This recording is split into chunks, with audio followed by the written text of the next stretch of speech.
नमस्कार विद्यार्थी मित्रांनो, AK एज्युकेशन महाराष्ट्र चॅनलमध्ये आपले स्वागत आहे. आज आपण इयत्ता 5वी विषय मराठी प्रथम घटक चाचणी प्रश्नपत्रिका उत्तरासहित पाहणार आहोत. ही प्रश्नपत्रिका 20 गुणांसाठी आहे. वेळ 1 तास आहे. प्रश्न क्रमांक पहिला, एका वाक्यात उत्तरे लिहा. 4 गुण. कविता कोणत्या धावपटूला आदर्श मानते? उत्तर, कविता PT उषा या धावपटूला आदर्श मानते. 2. मुंग्या गंधकण केव्हा सोडतात? उत्तर, अन्नाचा साठा सापडल्यावर इतर मुंग्यांना त्याबद्दल माहिती देण्यासाठी मुंग्या गंधकण सोडतात. 3. माहेर या कवितेत कोणत्या नदीचा उल्लेख केलेला आहे? उत्तर, माहेर या कवितेत तापी नदीचा उल्लेख केलेला आहे. 4. जंगलात कोणते प्राणी धोक्याची सूचना देतात? जंगलात लंगूर, माकड, हरिण, सांबर यासारखे प्राणी धोक्याची सूचना देतात. ब. प्रश्न 2-3 वाक्यात उत्तरे लिहा. 1. वाघाचे क्षेत्र कशावरून ओळखता येते? उत्तर, वाघ आपल्या विष्ठेच्या गंधावरून व झाडावर आपल्या नखांच्या खुणा करून आपले क्षेत्र निश्चित करतो. या गंधांवरून व खुणांवरून वाघाचे क्षेत्र ओळखता येते.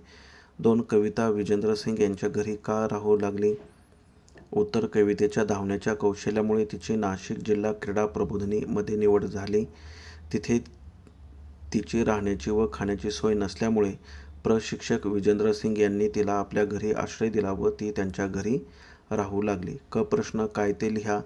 लाडू बांधण्यासाठी उपयुक्त पीठ, कणिक, बेसन, डाळीचे पीठ. बहिणीसाठी भाऊ आणणार असलेले वाहन, चाकांचा पाळणा म्हणजेच रथ. 2 गुणांसाठी हा प्रश्न आहे. पुढील प्रश्न पहा. प्रश्न क्रमांक 2 खालील तक्ता पूर्ण कर. गुण 2. वाक्य. आज कविता भारतातील अव्वल धावपटू आहे. कविता भारत धावपटू. आंब्याच्या झाडावर कैऱ्या लटकत होत्या. आंबा, झाड, कैऱ्या. ब. प्रश्न खालील वाक्यातील सर्व नामांना गोल ठळक कर. गुण 1.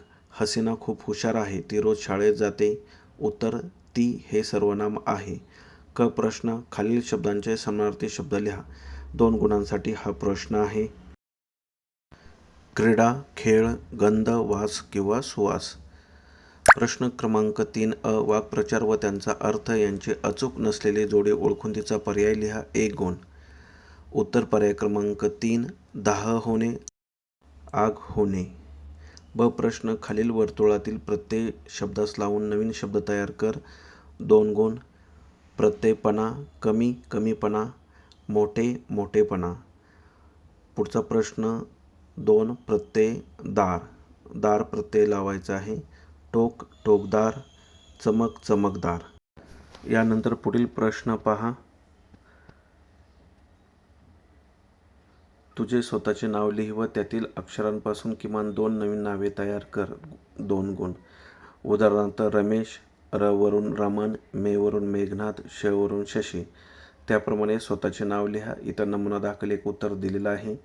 जयेश, ज वरून जयंत, य वरून यशोधन, श वरून शंतनू. अशा प्रकारे आपण संपूर्ण प्रश्नपत्रिका पाहिली आहे. धन्यवाद.